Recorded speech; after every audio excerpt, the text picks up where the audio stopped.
Hello and welcome to the sideboard here at Grand Prix Orlando. I'm Nick Miller alongside Braun-Duin and Chris VanMeter. Hello. We are here for the first batch of quick questions. Now, we're right off the heels of a sweet versus video series where you could have represented Team BBD Boom. or Team CVM. Boom. And Braun-Duin was victorious with a pretty interesting Abzan build. Pretty interesting. By interesting, you mean like just all the good cards I had? Yeah, I thought it was interesting. You had all the good ones. Yeah. You know, and it was interesting because it was our first taste, on SCG Live with sealed cons of Tarkir. So we have some questions we want to go over, for people building their pools, some of the things you want to know going into this format. Okay. We're going to start off with sealed. What rare do you want to open in your pool? All right, so I would have Rare or mythic rare? It could be Same. either. I would have said Wingmate Rock going into the match that I just played against CVM. Now I'm going to say High Priest of Irration. High Sentinel. High Sentinels. Of Irration. I mean, I feel like it's either one of those two cards. You really can't go wrong. They're both just absurd. I mean, they're monocolored, so they fit into a lot of different decks. Yeah. And their abilities are just ridiculous. Yep. High Sentinels is a little bit easier to splash. And I feel like if you are playing the unblockable guy in your deck, I'd rather have High Sentinels than Wingmate Rock. Yeah. But if I'm playing a deck with like Mardu Horde Chief, I just want Wingmate Rock. Yeah, I mean, and Wingmate Rock also, a little bit harder to cast, and also sometimes you have to suicide a guy to play it, which, I mean, that's not terrible. You get 2, 3, 4 flyers, but, you never have to, throw a guy away to play the High Sentinel. Yeah, High Sentinels. And you showed the power of the High Sentinels in an Abzan-based deck with Outlast, where your counters can just make that guy so much bigger, on top of enabling all of the Abzan abilities with its own, ability. Yeah. Especially if you're Outlast, High Sentinels is Unreal. It's very good. All right, interesting. No planeswalkers come up in that question. Just white creatures. Yeah, the games tend to go long and be grindy, and planeswalkers, there aren't any planeswalkers in this set that generate card advantage, which is what you would want from that, a repeatable ability to generate some advantage. And so Sorin and Sarkon are both very good, but I would just rather have High Sentinels or Wingmate Rock. Yeah, I mean, obviously I would be ecstatic to open either of those cards, but, if we're talking just the actual best card, right, I don't think they are quite there. Okay, so we saw in the Versus video there that you played Abzan, and CVM was on a Jeskai build. Yep. Ideally tomorrow you open up your sealed pool. Which color combination / clan do you want to be playing? Abzan. I definitely would prefer Abzan. I feel like Outlast is just the best mechanic. Yeah. To go, a little less broad, I definitely want to be playing white. Mm-hmm. So, if I'm playing Abzan or Jeskai is fine. The white Outlast guys are just the best Outlast guys. Yeah. Where you have the 2/1 first strike and the 2/3 flyer and the 3/2 lifelink guy. They're just the best Outlast guys. Yeah, I mean, even some of the expensive ones are fine too. They're not great, but they get the job done. The games just go so long, so having a Chronometon is just the best thing you can do. Showing the grindy matchups, having all of the different Outlast abilities stacking shows really powerful. Even dating back to the pre-release, we saw the First Strike and the Death Touch combination just taking over games. Yeah. Real cute. Yeah. Trample and, there's Flying and First Strike and Trample and Death Touch. Almost every ability, if you get all those cards, you can just assemble just a team of monsters. Just can't be dealt with in combat. Yeah, and it's not like the normal Voltron strategy where you're just building up enchantments or effects on one type of creature. It's just all your creatures get the ability. So even if they take out one of them, you still have the rest of your creatures to battle with. Yeah. Okay.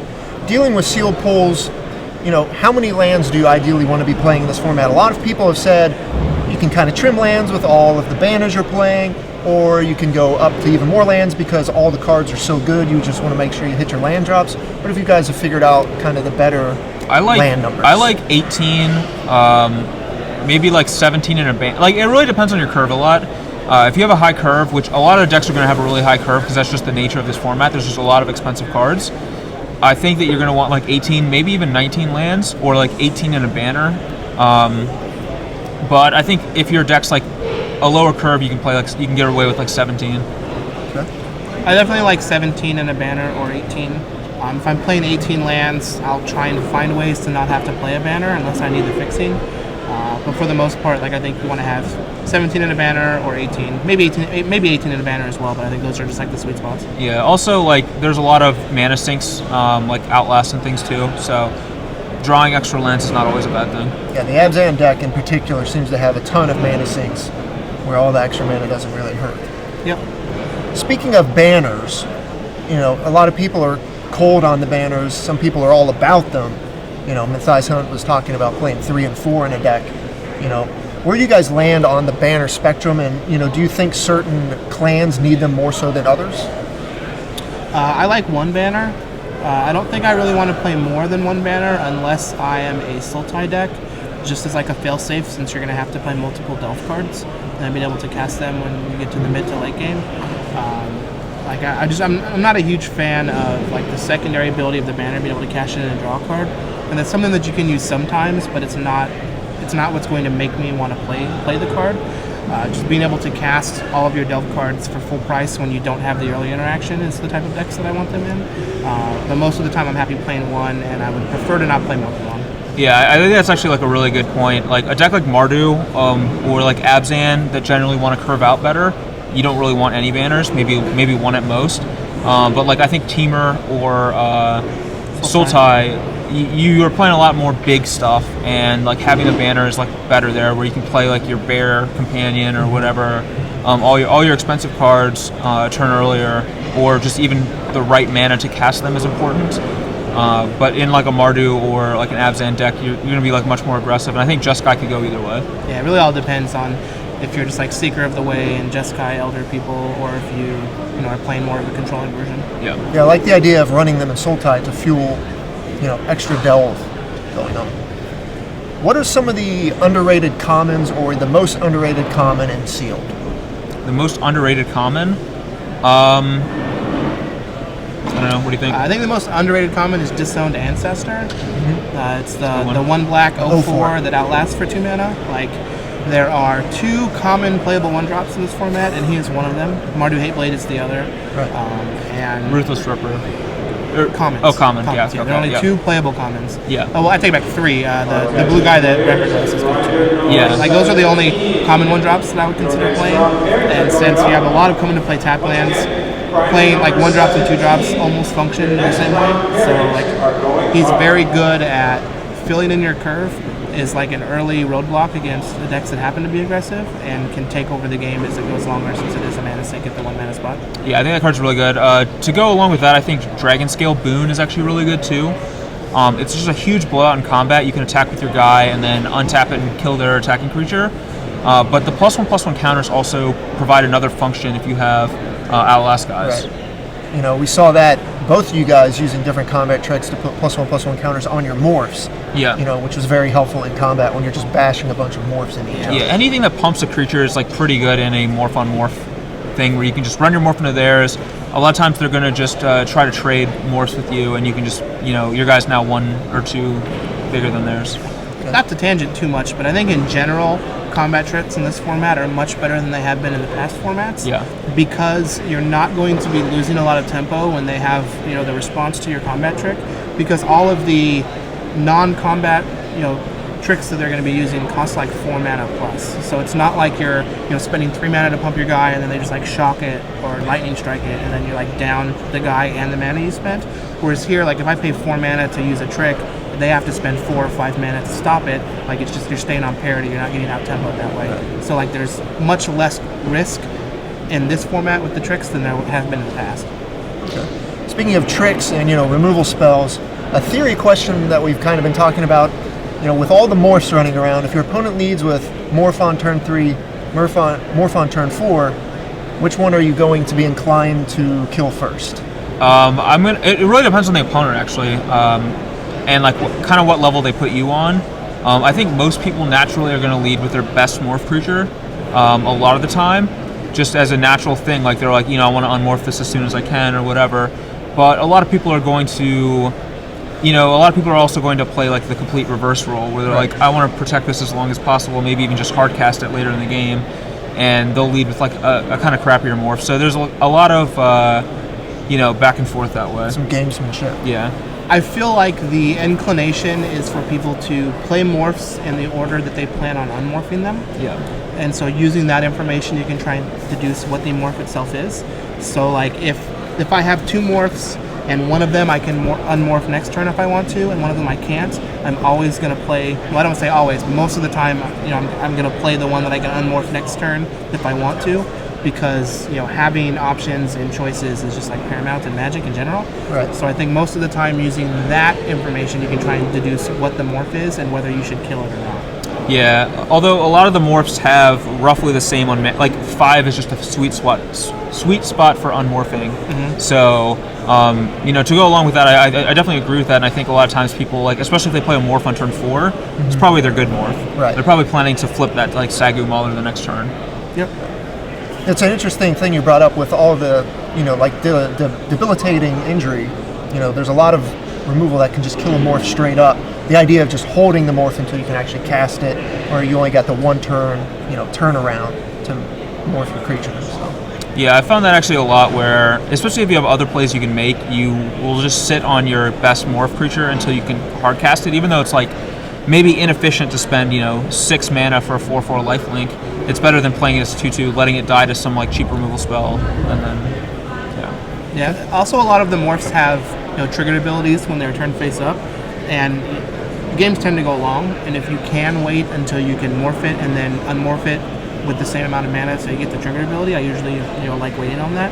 So like we have an open board, and I could just play this 3/1 flyer now, or I could morph it and not be able to unmorph it, or I can unmorph it next turn. I'm always just going to wait the turn to get the extra value out of the unmorphing on it. Okay. Moving on to the draft format, sealed is day 1. You make it to day 2, you got to win a bunch of drafts. Yep. In draft, how much so does it vary? In particular, what kind of commons are you looking to first pick or get early in a draft versus sealed? I'm definitely valuing curve a lot more in a draft. Decks tend to be more focused and more faster in general. So drafts are usually less bomb oriented, more speed and synergy oriented. So there aren't a lot of very good 1 and 2 drops in this format, and I'm going to value those really high. The 2/1 Outlast guy, Einak Bonkin. Yep. That gives first strike. That gives first strike. I've first picked that guy a number of times. I think he's very good, and he fits an awesome part of the curve where if your opening hand is that guy in a 4-drop, you can go play him, outlast him, play your 4-drop, and now you have a 3/2 first striker that gets better and better as the game goes on. Okay. Yeah, I definitely really like Einak Bonkin. The format is going to be more focused with drafting as opposed to sealed. And like Brian said, there's not a whole lot of very good 1 and 2 drops, especially at the common rarity.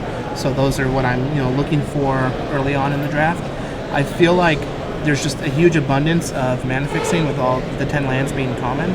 So like I don't think that you have to be as aggressive at getting the lands, because the big difference is like in Ravnica block there was you knew there was always a land in a pack, right, but there could only be that one land in the Dragon's Maze pack.